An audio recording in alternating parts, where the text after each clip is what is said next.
especially to the Melashenko family who came all the way from the Tri-Cities. How awesome are you? I ran across this statement some time ago, and I just thought I would share it with you this morning. I really like what it has to say, and it kind of goes along with what I'm going to present to you this morning. Church is not so much an event you show up to as a family you belong to. It is primarily a relationship.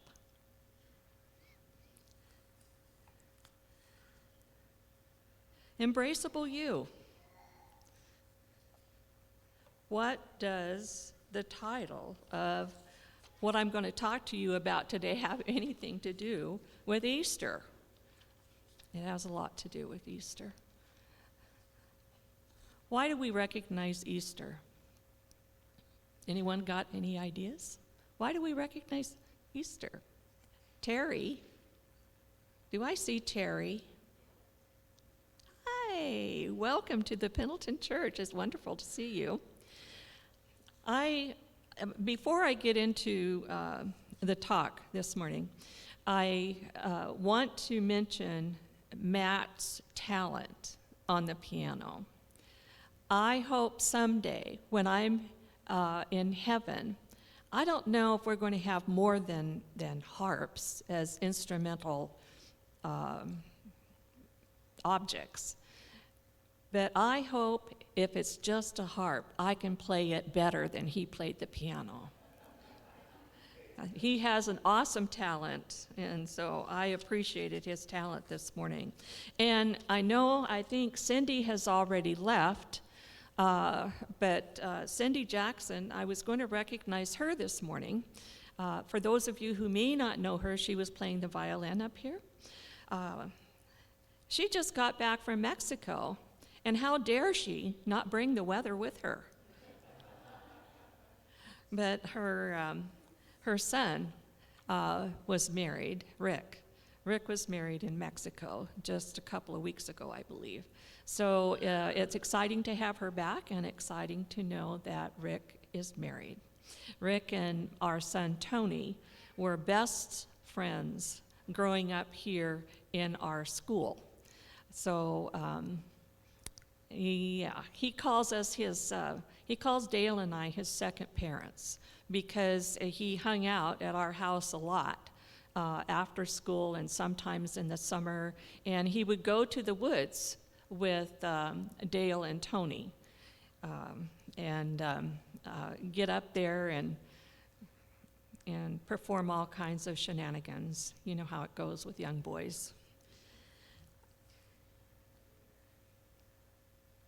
Before I get started this morning, let's bow our heads and just have a moment of prayer. Dear Lord, I want to thank you for this Sabbath day. And as Norma mentioned, for the moisture that you have provided us. We know that we need it desperately, and so we also know that you had a hand in sending it to us to help our spring flowers grow, to make our grass more green, to help the leaves come out on our trees. We just look forward to the days ahead when not only those manifestations of the nature you have given to us to enjoy will also produce blue skies and white clouds. I ask that you will send your Holy Spirit to be with me as I speak this morning, but not only just with me. I ask that you will send the Holy Spirit to be with everyone who is here. Thank you for hearing and answering my prayer. Amen. You know, the first time I got married, listen up. The first time I got married, you thought Dale was my first husband.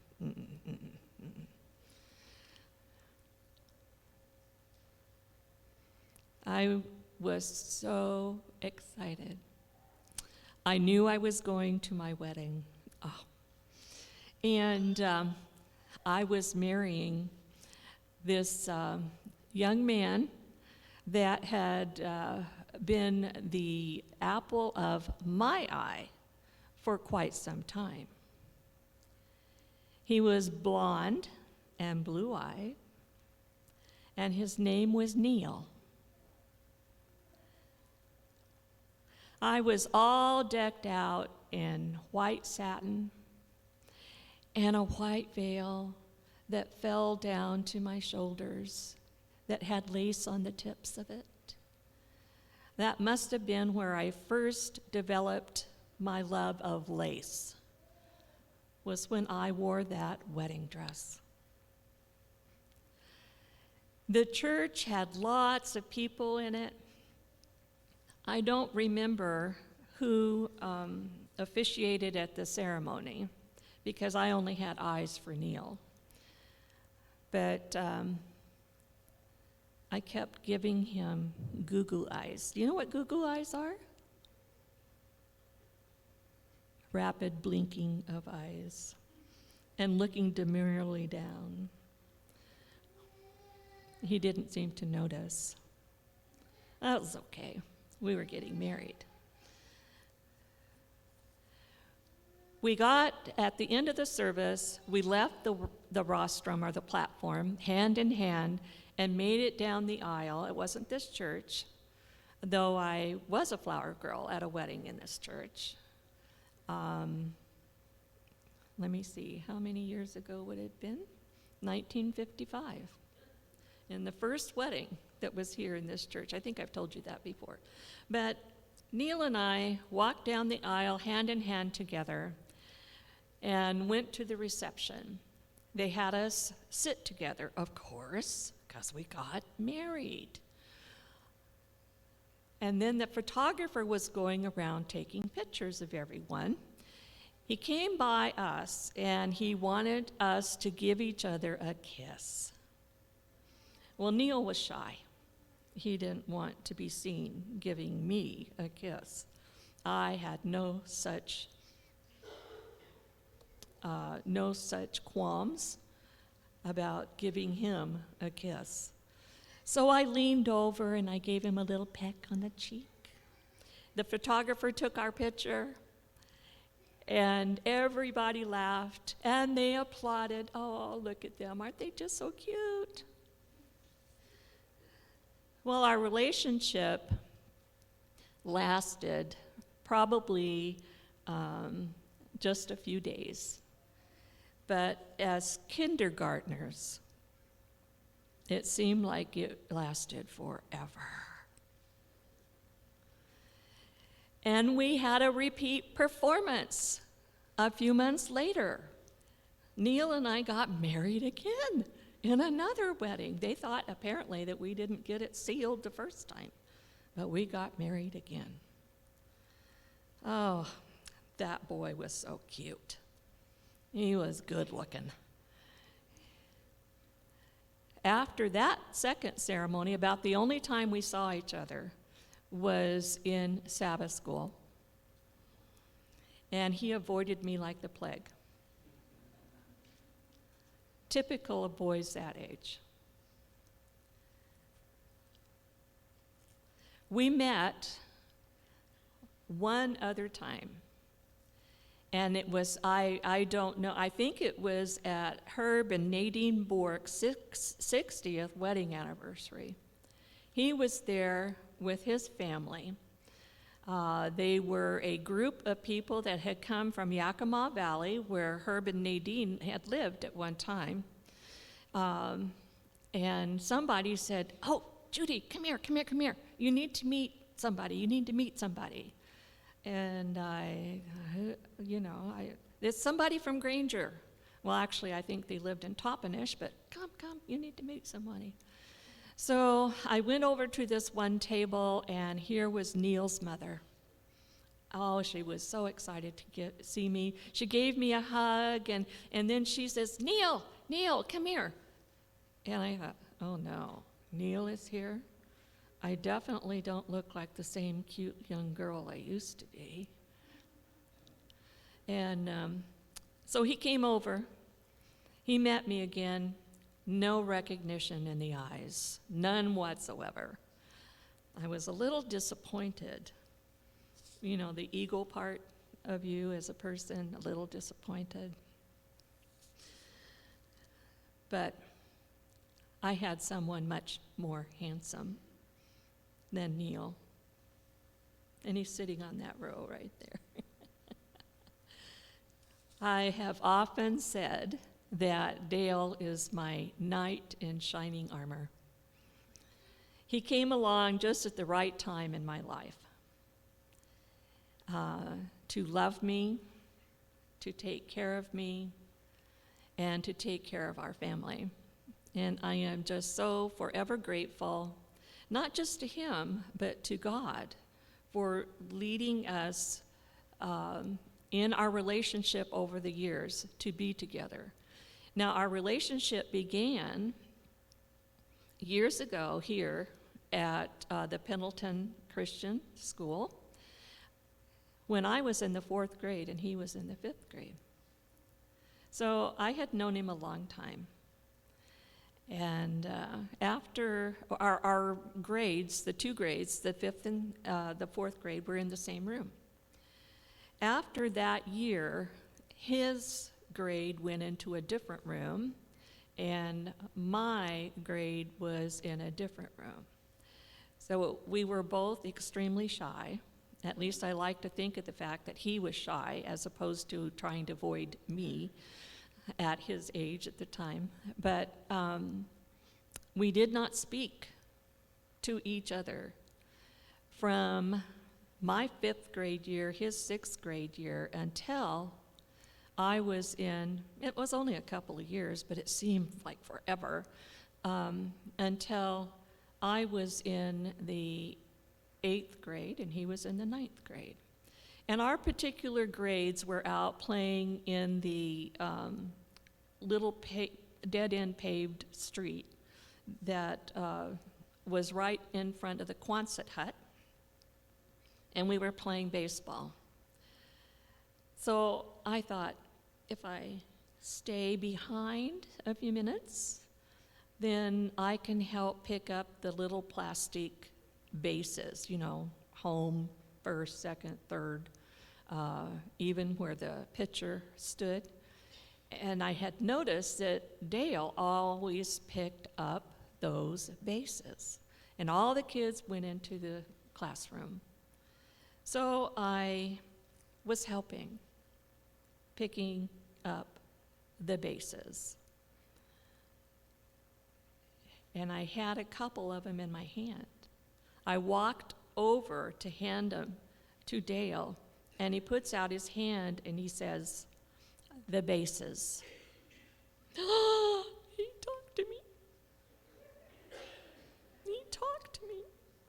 I went running into our 8th grade classroom. I had to tell my girlfriends, "Oh, you wouldn't believe it. Dale talked to me." Oh, he did. Well, what did he say? "The bases." Thrilled my soul.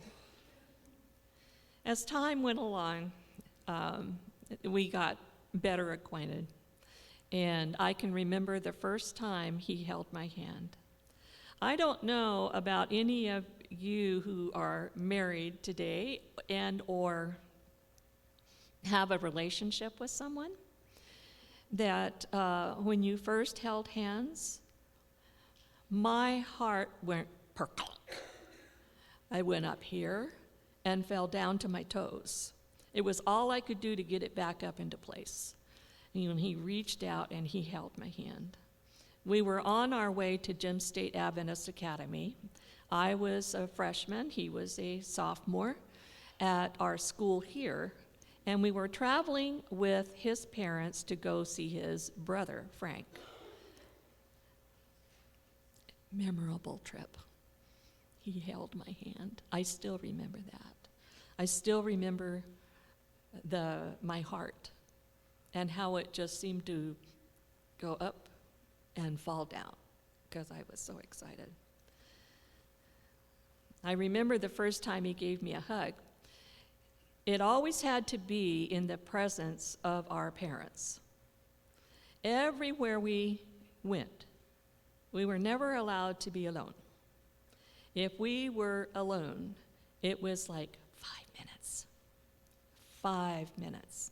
That was to guard against anything untoward, you know. And during one of those 5 minutes, he snuck in a hug. We had gone for a walk at Old Hanapakash by Mount Rainier. His parents were there, our parents were there, our siblings were there. Dale had asked my folks if we could go for a walk together. Well, how long are you going to be gone? And where are you going? And he told them, okay, just make sure you're back at the time that you said you would be here. We started out on this little trail, and we came to this park sign that named the trail. And he asked me to come over and stand by the sign, and I did. He stood on the other side of the sign, and he reached across the sign and gave me a hug. My heart went kerplunk again. And then he worked in a kiss. How dare he? I was only 15, and I had always been raised with the concept, sweet 15 to 16 and never been kissed. I could never say that now. How dare he? So the kiss ended, and I'm looking at him like this. And he reaches for me again. And guess what I did? I ducked. I went down on my haunches. I ducked. Oh well, so much for that.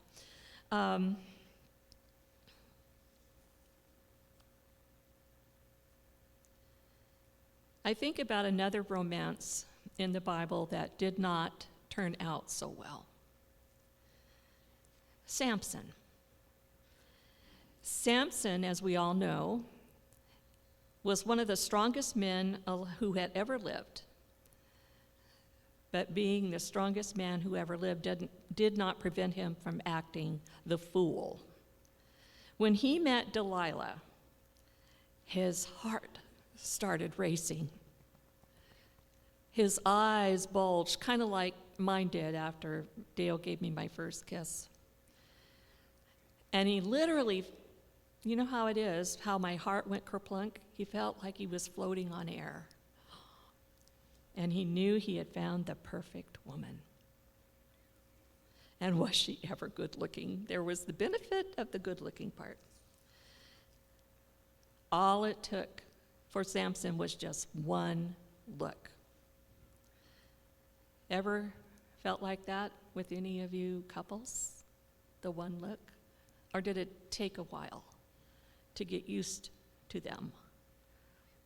Now, Samson had a history of using women and for his own pleasure, and then leaving them behind in his past.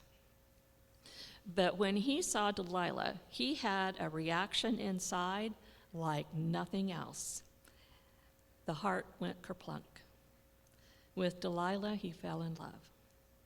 The only problem is Delilah did not fall in love with him. She pretended to love him and even moved in with him. They were not married. But Samson didn't know she was only in it for the money.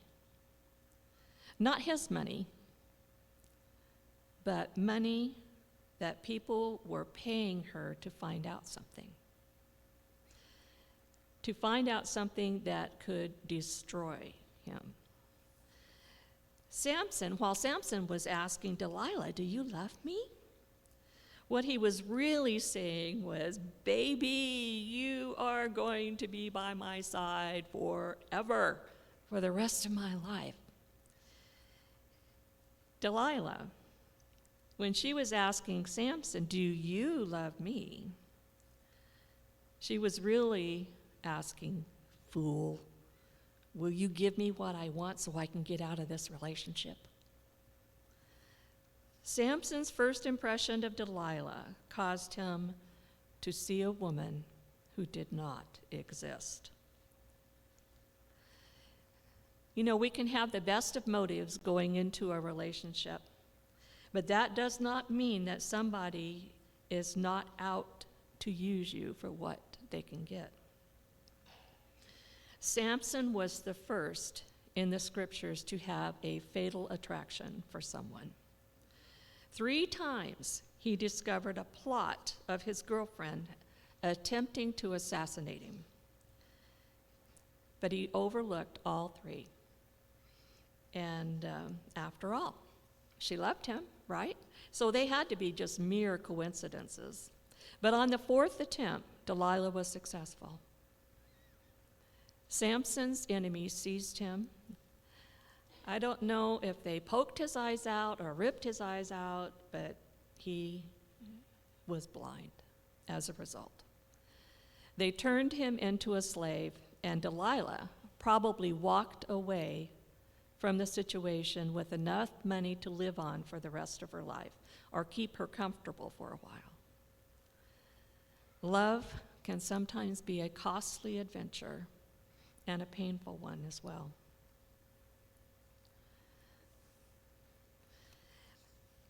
If a person happens, we'll go to that, I jumped ahead, back. If a person happens to look appealing to us, I like this phrase, that's just icing on the cake, but not the cake itself. When we choose to love a person, the person always becomes better in time. There used to be here in town an English teacher up at the high school by the name of Ken Chrysler. He has since died. He had a long illness, but the students loved him as an instructor. My daughter even took a course from him and claims to this day he was probably her favorite instructor at the high school. He was also an Episcopal priest. I played at a few of the weddings that he performed, and every wedding he performed, he would say at some point during the service, "John, look at your bride. Mary, look at your husband. I want you to remember how each of you look today." And then he said, 50 years from now, you will be both walking down Main Street, hand in hand. You'll probably have gray hair. You'll probably have glasses because you're not wearing them now. You'll have lots of wrinkles. Maybe you'll even have a walker to help you walk. But when you look at each other, the person you see will be the person who's standing beside you right now. Dale and I just celebrated our 50th wedding anniversary, September of last year. And my hair is questionable about the gray. His is not. But and he has a goatee now, whereas he just had a mustache back when we got married. But he still looks like the same person to me, the same person, because I love him.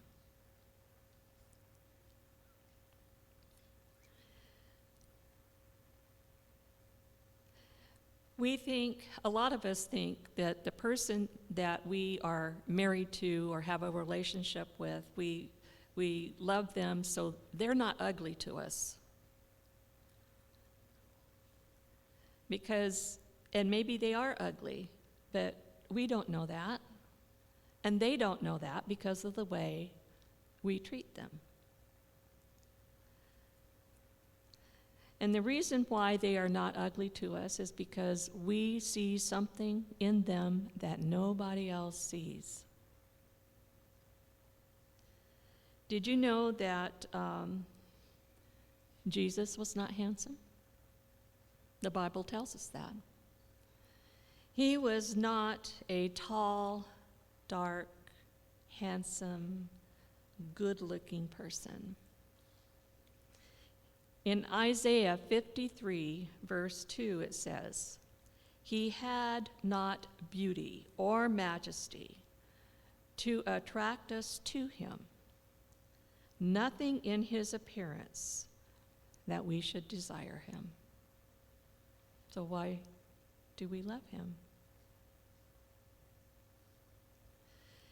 In other words, most of you sitting here today probably are prettier or more handsome than Jesus was. Because you have people that zero in on you and notice your good looks. But Jesus did not have that. He had something else. If you would do a favor for me, can you go to 1 Corinthians 13?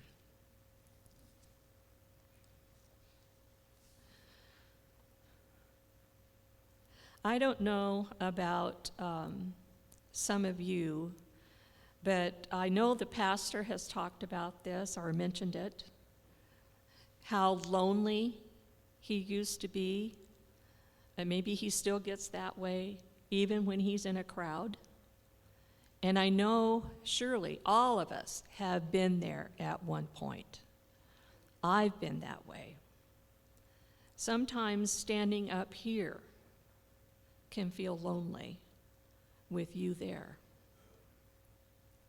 Sometimes standing up here can feel like I'm opening myself up for judgment. And some of you probably feel the same way in different circumstances. I have felt lonely at times. I have felt unloved at times, but don't look at my husband. He's always been there. He's got the agape love, unconditional.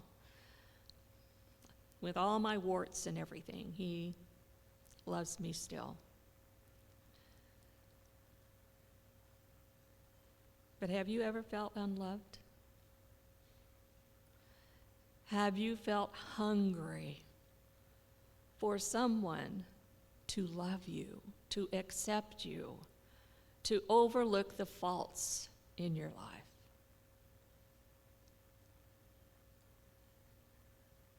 COVID was not very good to us.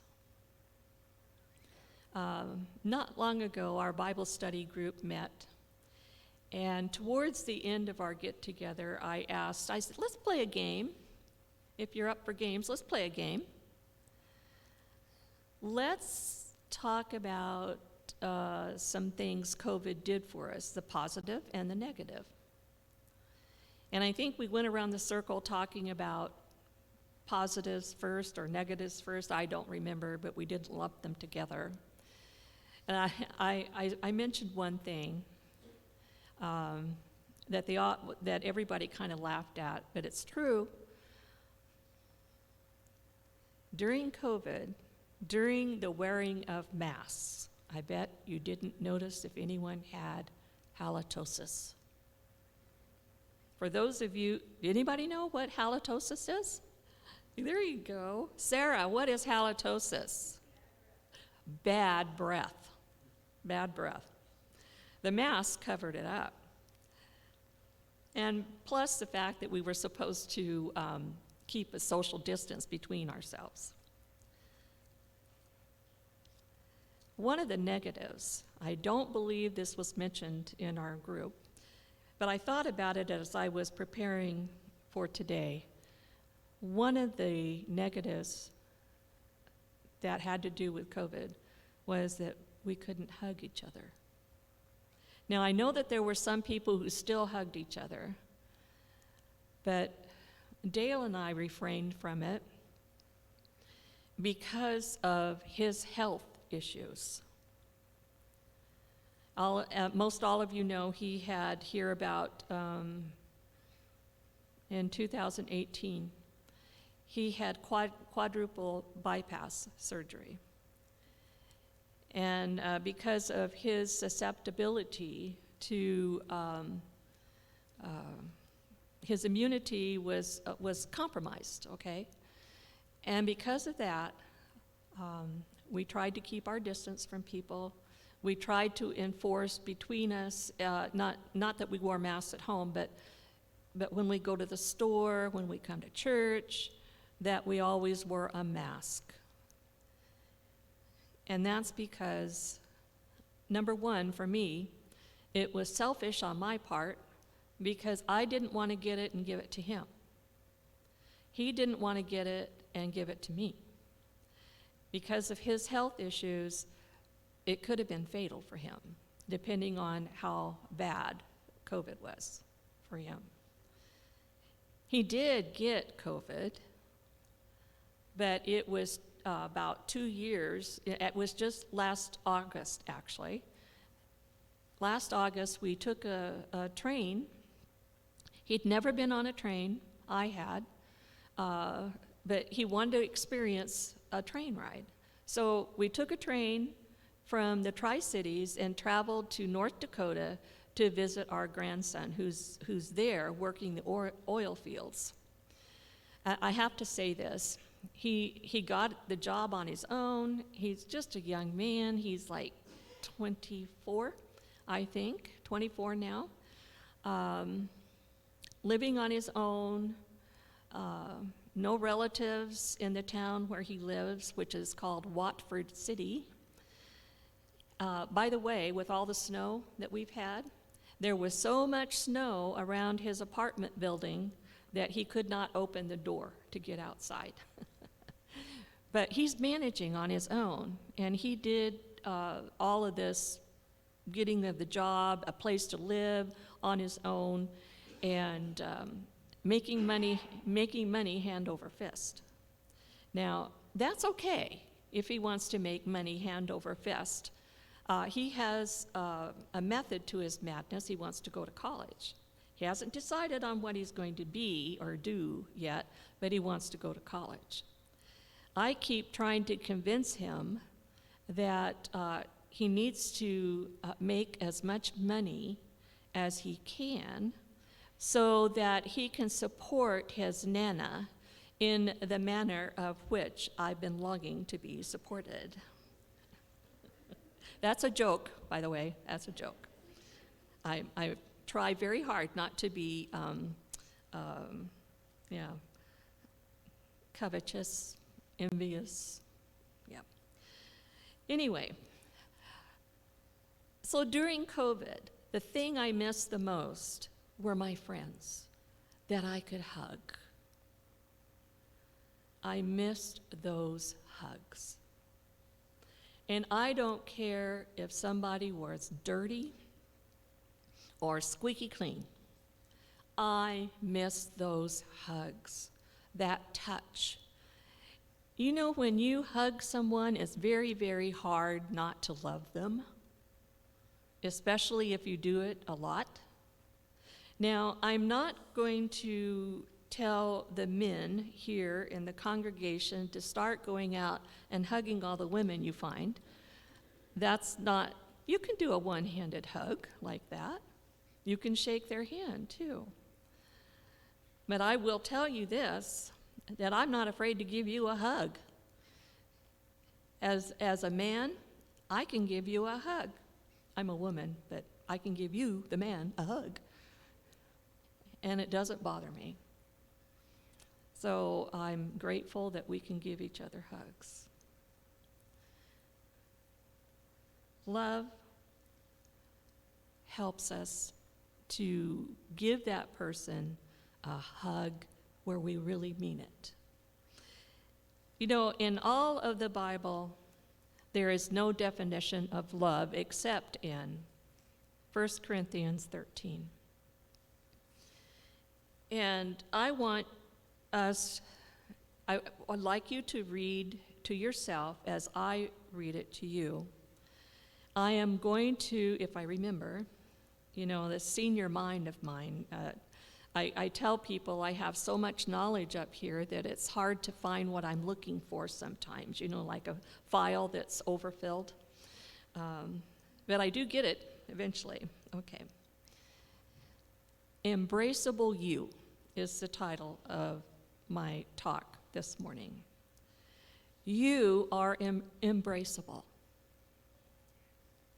I can't wait until we go to heaven and have Jesus give me a hug. I love him so much because he's done so much for me all of my life. You know the poem Footprints in the Sand? That especially came home to me at a certain point in my life where I was feeling unloved and frustrated with my job, the people I worked with, and some of the other people that I came in contact with. And I had read that poem before. If you haven't had the chance to read it, I would advise you to go read it. But I had read the poem before, but it had not hit a note in my little brain until I was going through an especially tough time. And I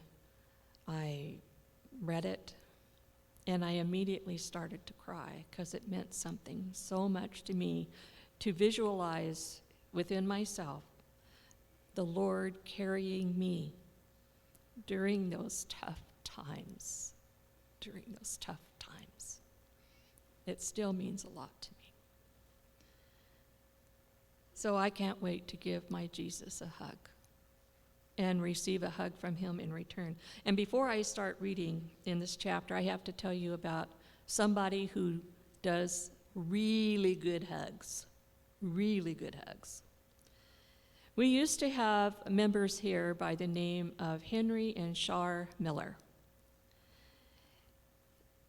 Did any of you ever get a Char Miller hug?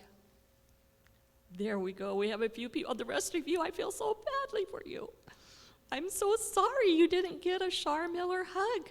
If she happens to be listening today or will listen in the future, Char, I'm thinking of you at this very minute. I want one of your hugs. She'd wrap you in her hug. I can't do it because I'll fall down on my face, but it felt like this.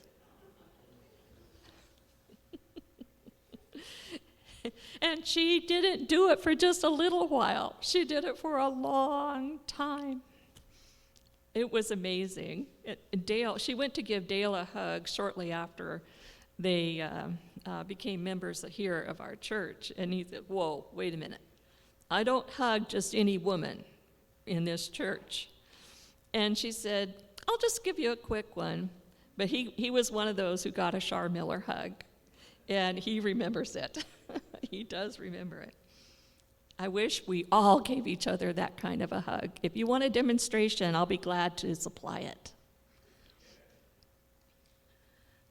So you are embraceable. If you feel unloved, think about the fact that you are embraceable. And Jesus tells us through Paul in chapter 13, gives us a demonstration of love or embraceable you in action. If embraceable you could speak all the languages of earth and of angels but didn't love others, embraceable you would only be a noisy gong or a clanging cymbal.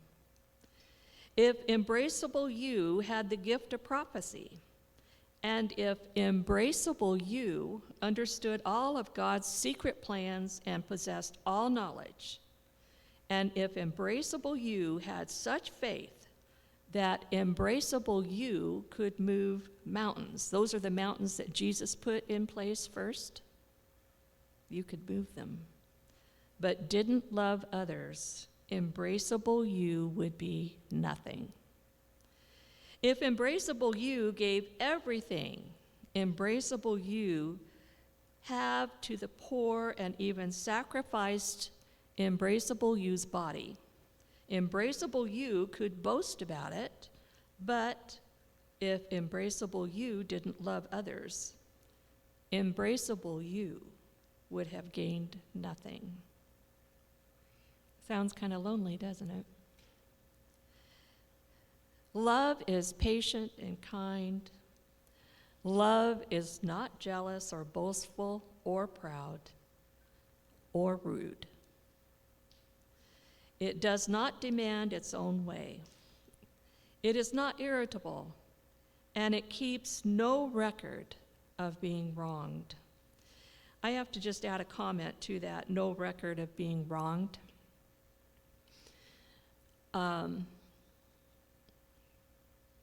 When Dale and I came back from our honeymoon, I have to tell another one on my husband, sorry.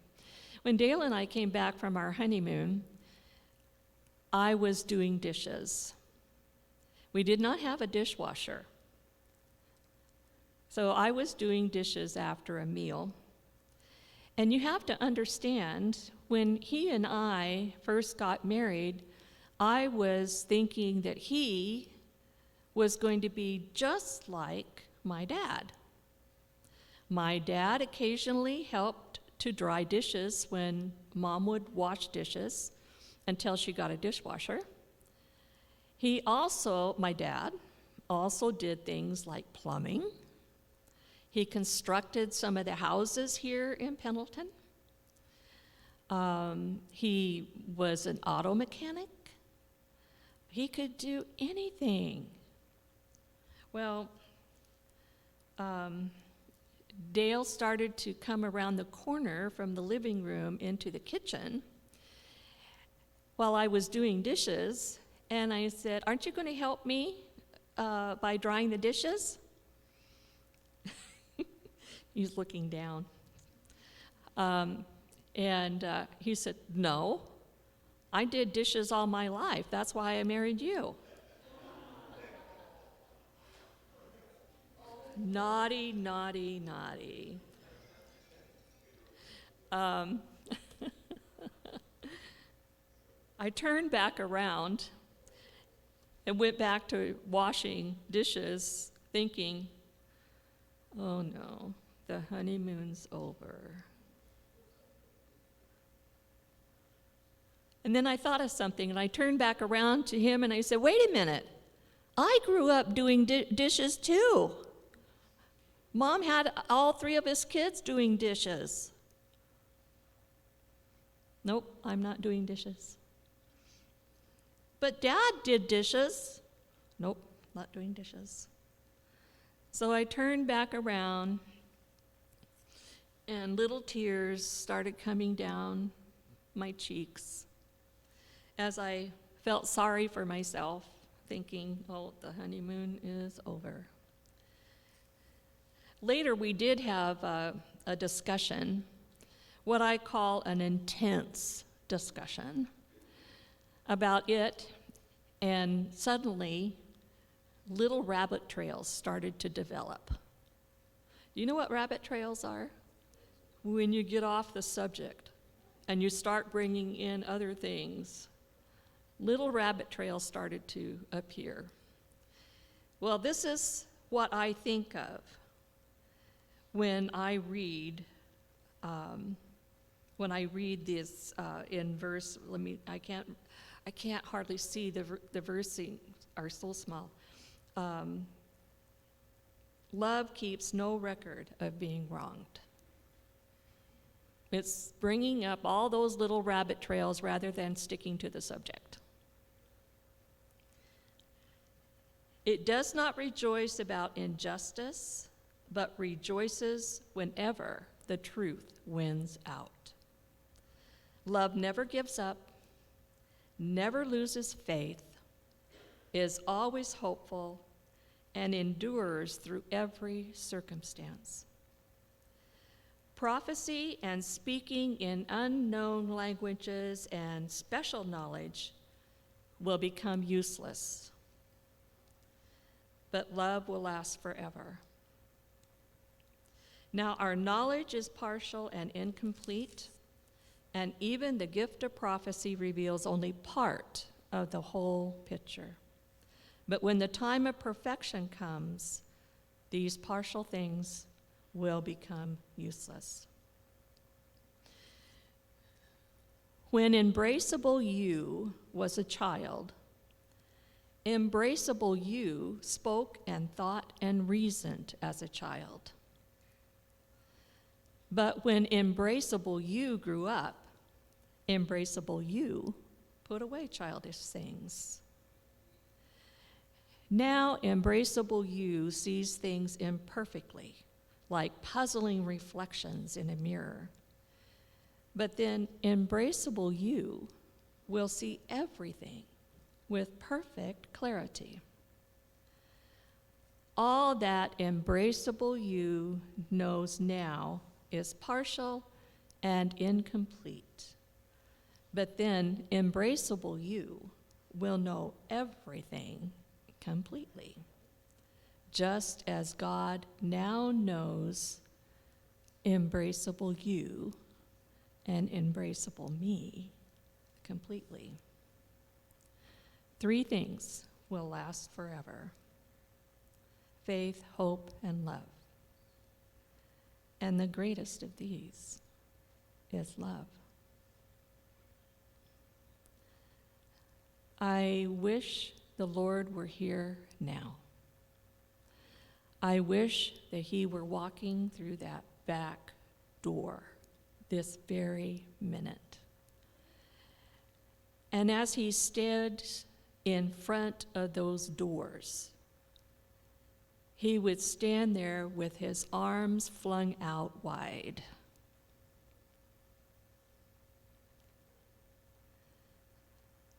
Wanting to embrace you with his love. And that's what we need today with each other. Because you are embraceable.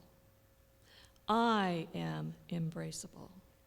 We want to reflect Jesus, not only to ourselves and embrace each other, but to embrace everyone in our communities, everyone we know. I fully believe if we embraced each other, I fully believe if we embraced everyone out there, as 1 Corinthians 13 says,